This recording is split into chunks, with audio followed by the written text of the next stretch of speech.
To be inducted into the Columbus Area Business Hall of Fame in 2016, a visionary in a variety of industries in the early days of Columbus, Chauncey Hall, or C.H. Sheldon.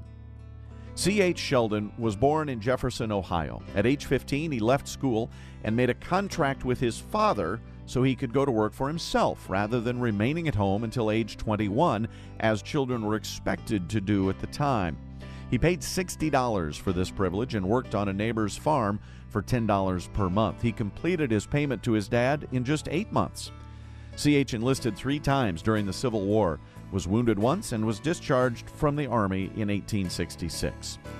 In 1882, he bought a section of ground in Bismarck Township in Platte County, Nebraska. He moved his family and also brought a herd of shorthorn cattle, the first thoroughbred cattle in the county. C.H. bought more land than he could farm, so he introduced the concept in which he would furnish the ground and capital for others to operate. He allowed the operators of the farm to apply their savings to purchasing an interest in the livestock and equipment. It proved to be successful, and a number of local farmers owed their start to his plan. While farming was the main business endeavor for C.H. and his son Charles, they also realized there was opportunity in buying and storing grain. They built several corn cribs in the 1890s and would store the corn they'd bought until it could be sold later at a profit. In the early 1900s, they built a grain elevator along Highway 81 just east of the current Cornhusker Public Power District office. For years, there was a sign along the railroad track designating this stop as Sheldonville. He was one of the incorporators of the Commercial National Bank in 1884 and served as its president for about 20 years. He was vice president of the German National Bank until his death in 1917. He was a director of the Columbus Real Estate and Improvement Company, which built the Thurston Hotel. The company also organized the Columbus Sewer and Drainage Company, which constructed the first ever sanitary sewer in Columbus. C.H. helped organize the local YMCA and built their first building.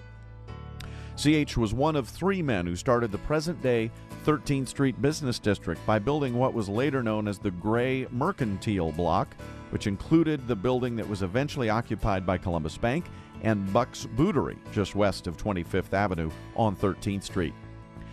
C.H. had extensive land holdings throughout Nebraska and made arrangements to give a farm to each of his 5 grandchildren. One of C.H.'s great-grandchildren, Tom Hunter, along with his wife Barb, still lives on the farm given to Helen Hunter in 1908. This quote from the newspaper article written upon his death in 1917 gives a good picture of who was C.H. Sheldon. The memories of him that will abide are of his personality, the freedom of his fellowship, the happiness that was his constant companion, his quick sympathy with all distress, and the steady hand. There was no meanness in him. He cannot be judged and appraised as most men can. He was the highest type of manhood. He had found himself. Those who had watched his achievements in Columbus realize this. His memory will last longer in the community than that of most men. Well, his memory has now lasted 99 years after his death, and C.H. Sheldon will now be permanently remembered as a member of the Columbus Area Business Hall of Fame.